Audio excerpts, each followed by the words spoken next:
8টি যুদ্ধ বন্ধ করার পাশাপাশি ছিল অগণিত সরকার প্রধানের সমর্থন। তবুও এবারের নোবেল শান্তি পুরস্কারেও উপেক্ষিত রইলেন ডোনাল্ড ট্রাম্প। পুরস্কার গেছে ভেনেজুয়েলার বিরোধী দলীয় নেত্রী মারিয়া করিনা মাসাদোর ঝুলিতে। মার্কিন প্রেসিডেন্ট কেন নোবেল পুরস্কার পেলেন না তা নিয়ে শুরু হয়েছে চুলচেরা বিশ্লেষণ। এ নিয়ে প্রতিবেদন প্রকাশ করেছে ফিনান্সিয়াল এক্সপ্রেস, যেখানে উঠে এসেছে ট্রাম্পের নাম নোবেল কমিটির বিবেচনায় না রাখার 4টি কারণ।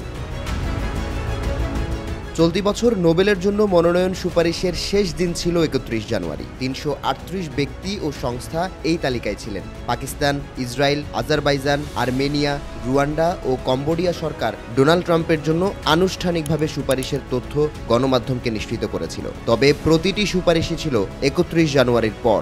সেক্ষেত্রে 2025 সালের বদলে 2026 সালে নোবেল শান্তি পুরস্কারের অন্যতম দাবিদার রিপাবলিকান এই নেতা। দ্বিতীয়ত, চলতি বছরের নোবেল পুরস্কারের ভিত্তি 2024 সালের কাজ। গেল বছর ভেনেজুয়েলার বিরোধী দলীয় নেত্রী গণতন্ত্রের জন্য লড়াই করেছিলেন। অন্যদিকে রিপাবলিকান নেতা ব্যস্ত ছিলেন নির্বাচনী জনসভায়। তাই ট্রাম্পের চেয়ে অনেকটাই এগিয়ে ছিলেন মাসাদো। ফিনান্সিয়াল টাইমসের প্রতিবেদন বলছে, 2 দফায় প্রেসিডেন্ট হিসেবে দায়িত্ব পালনকালে ট্রাম্পের জন্য নোবেল কমিটির কাছে সুপারিশ করেছে অসংখ্য সরকার প্রধান। তবে সুপারিশের সংখ্যায় এগিয়ে থাকার অর্থ সরাসরি জয়ী হওয়া এমন কোনো বিধান নেই। আর অন্যান্য পুরস্কারের মতো বিজয়ী হবার দৌড়ে কারা রয়েছেন তাদের নাম কখনোই প্রকাশ করে না নোবেল কমিটি। তাই বলা যায় 338 জনের মধ্যে ট্রাম্পের নাম আদৌ ছিল কিনা সেটিও নিশ্চিত নয়। শান্তিতে পুরস্কার জয়ীর নাম ঘোষণার পর ট্রাম্পের নাম কেন অনুপস্থিত সে বিষয়ে প্রশ্ন ছিল সাংবাদিকদের।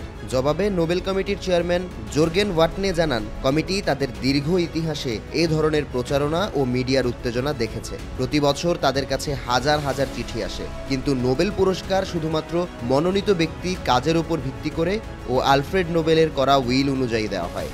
এছাড়াও গণতন্ত্রকে শান্তি প্রতিষ্ঠার পূর্ব শর্ত হিসেবে উল্লেখ করেন তিনি। তার দাবি, বিশ্বজুড়ে একনায়ক শাসনতন্ত্র এই ধারা ভাঙার অপচেষ্টায় লিপ্ত রয়েছে।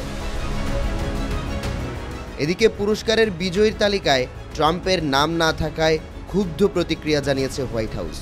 এক্স হ্যান্ডেলে প্রেসিডেন্টের মুখপাত্র স্টিভেন চিউং দাবি করেন, শান্তির চেয়ে রাজনীতিকে গুরুত্ব দেওয়ার বিষয়টি প্রমাণ করেছে নোবেল কমিটি।